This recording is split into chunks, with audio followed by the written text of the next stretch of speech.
Mtoto inalengaga umri.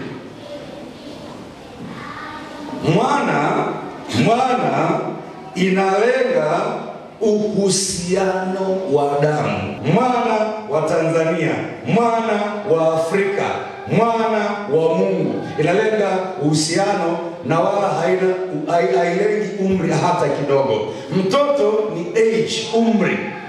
Katika Biblia mahali pengi sana lilitamkwa neno mwana. Katika maandiko mahali pengi ilitamkwa mwana.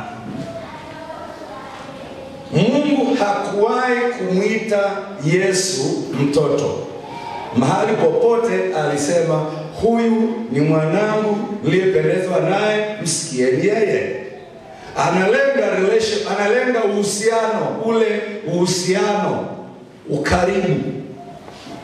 Kwa kuna watu hapa mna watoto lakini kwa sababu ya tabia zao hawana sifa ya kuitwa mwanangu.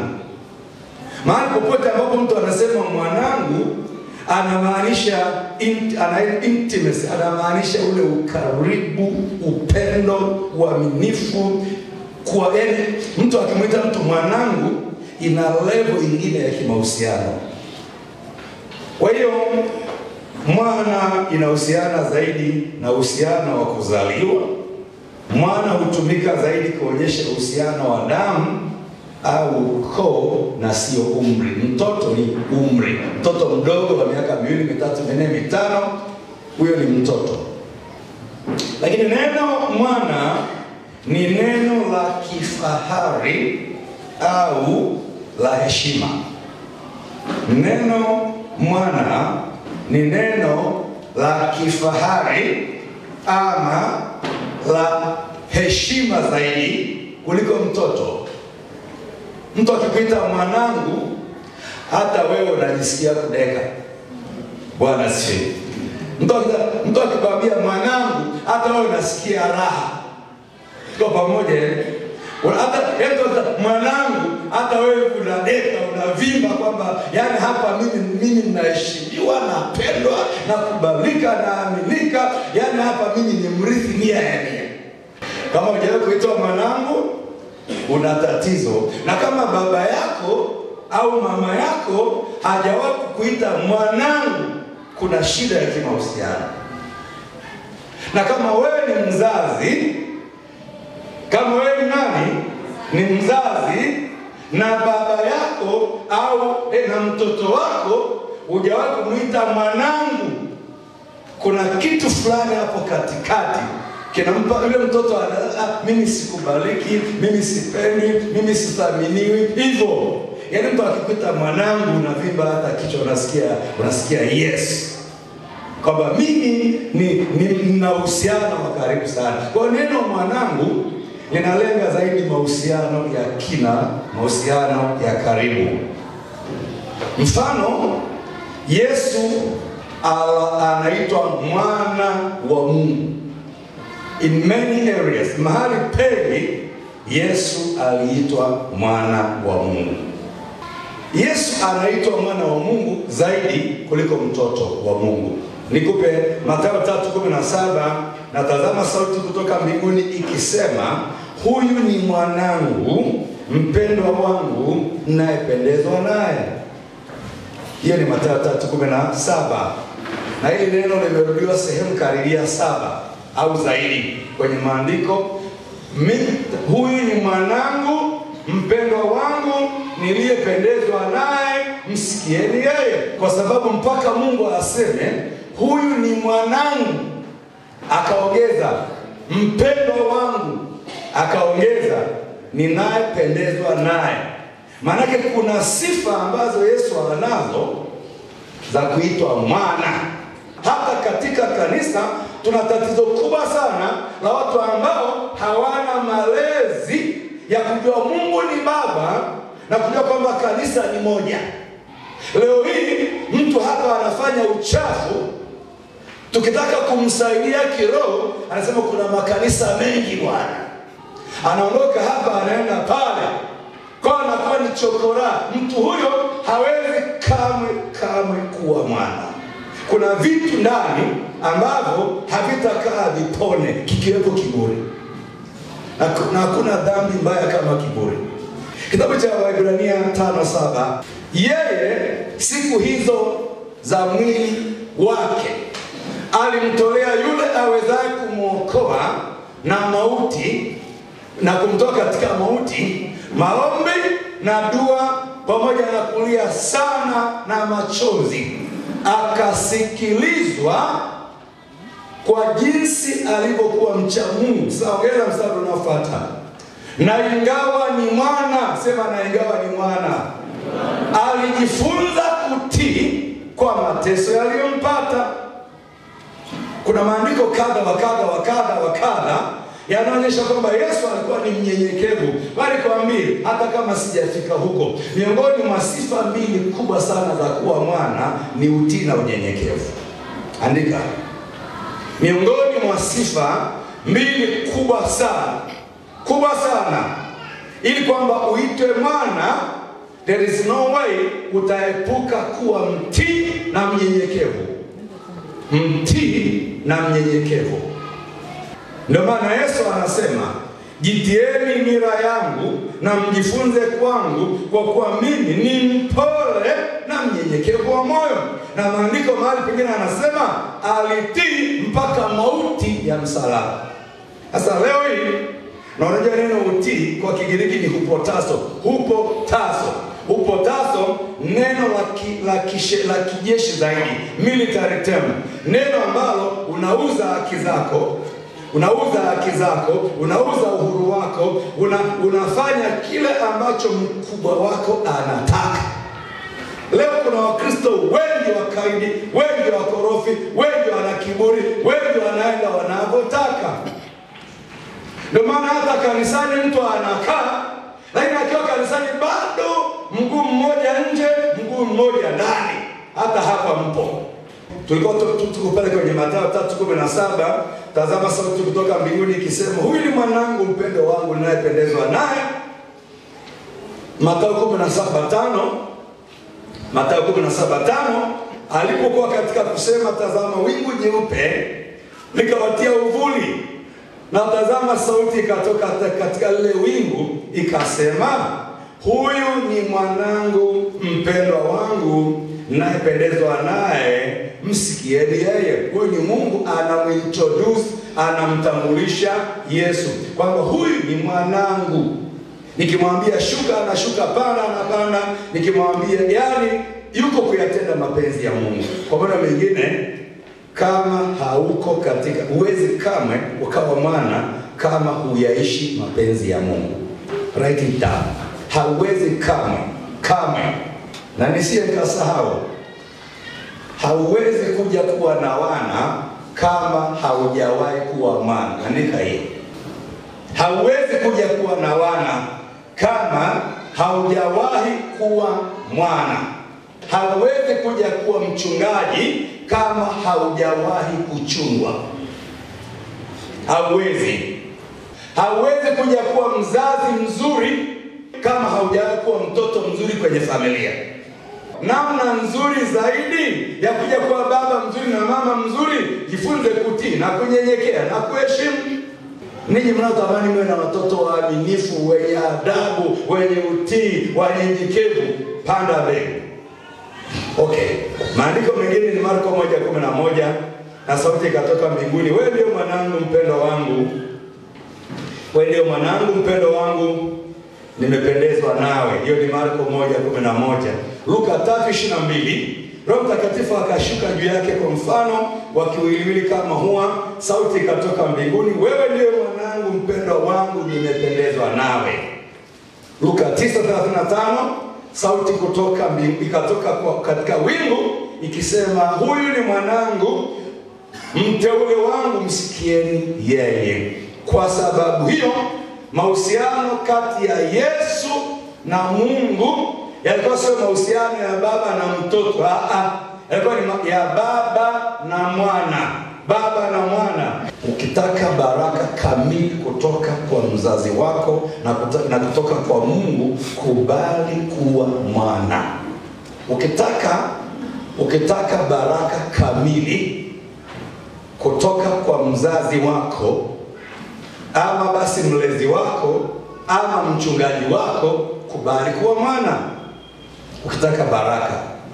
Kitabu cha Mwanzo, Ibrahim alimuaddress Isaka kama mwana. Mwanzo 21 mstari wa 10, akamtofautisha na Ishmaeli. Mwanzo 21:10, kwa hiyo akamwambia Ibrahim, mfukuze mjakazi huyu na mwanawe, maana mwana wa mjakazi hatarithi pamoja na mwanangu Isaka. Tena ukirudia hapo nyuma utakuta hili neno ilitoka kwa Mungu. Sara akamwona yule mwana wa Hajiri Misri ambaye alimzalia Ibrahim anafanya dhihaka. Kwa hiyo akamwambia Ibrahim, mfukuze mjakazi huyu na mwanawe, maana mwana wa mjakazi hatarithi pamoja na mwanangu Isaka. Hapa ni Sara, lakini angalia mstari unaofuata 21:23, angalia. Basi sasa uniapie kwa Mungu ya kuwa hutanitenda hila, wala mwanangu wala mjukuu wangu, lakini kwa kadiri ya fadhili niliyokutendea utanitendea mimi na nchi hii ambayo umetembea ndani yake. Mstari unaofuata, Ibrahimu akasema, nitaapa. Kisha Ibrahimu akamlaumu Abimeleki kwa sababu ya kisima cha maji ambacho watumwa wa Abimeleki wamekinyang'anya. Angalia mstari wa sura 22 mstari wa 7. Mwana ni neno lenye nguvu ya kimahusiano. Isaka akasema na Ibrahimu baba yake akinena, babangu, naye akasema, mimi hapa mwanangu. Akasema, tazama moto upo na kuni zipo, lakini yuko wapi mwana kondoo kwa sadaka ya kuteketezwa? Mstari unaofuata, Ibrahimu akasema, Mungu atajipatia mwana kondoo kwa hiyo sadaka, mwanangu. Basi wakaendelea wote wawili pamoja. Sura zote zinazofuata 23, 24 mpaka 26, unaona tofauti kubwa sana ni kwamba watu wa zamani hawapita mtoto wangu. Maandiko yako mengi, andika Mwanzo 24:3, Mwanzo 24:3, Mwanzo 24:4, nami nitakuapisha kwa Bwana Mungu wa mbingu na Mungu wa nchi, kwamba hutamtwalia mwanangu mke katika binti za Wakanaani ambao nakaa kati yao. Mstari unaofuata, basi enenda hata nchi yangu na kwa jamaa zangu ukamtwalie mwanangu Isaka mke.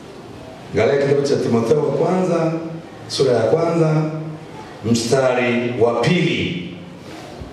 Kwa Timotheo mwanangu, hasa katika imani. Anamuaddress mwanangu, hasemi mtoto wangu. Kwa Timotheo mwanangu, hasa katika imani. Neema na iwe kwako na rehema na amani zitokazo kwa Mungu Baba na kwa Kristo Yesu Bwana wetu. Ukiangalia maneno, ni maneno yanaambatana na baraka. Neema na iwe kwako. Huyu mtu anamtakia baraka, anamtakia mema. Neema na iwe kwako na rehema na amani zitokazo kwa Mungu Baba yetu. Miongoni mwa kazi ya baba wa kiroho ni kubariki. Miongoni mwa kazi ya baba wa kiroho ni kukutamkia mema, ni kukutamkia baraka. Sasa kama mtu hatendi yapasayo, hata kama ukitamka hivi haitokei, kwa sababu huwa yanatokea kama unastahili. Kitabu cha Tito sura ya 1 mstari wa 4. Kwa Tito mwanangu, hasa katika imani. Kwa Tito mwanangu, hasa. Hilo neno hasa halijawekwa hapo kwa bahati mbaya. Anaposema mwanangu hasa, Ni kwamba yeye akisema jamani, kesho tuna maombi, mtu anafuata. Jamani, tunajenga kanisa. Hebu naomba Wakorintho wa kwanza 4:17. Wakorintho wa kwanza 4:17. Wakorintho wa kwanza 4:17. Kwa sababu hii nimemtuma Timotheo kwenu. Huwa mwana anatumwa. Nimemtuma nani? Kwa sababu hii nimemtuma Timotheo kwenu, aliye mwanangu mpendwa. Unaona Paulo anaposhusha CV za Timotheo. Kwa sababu hii nimemtuma Timotheo kwenu, aliye mwanangu mpendwa. Maana yake kuna upendo. Katikati ya mahusiano ya baba na mtoto kuna upendo.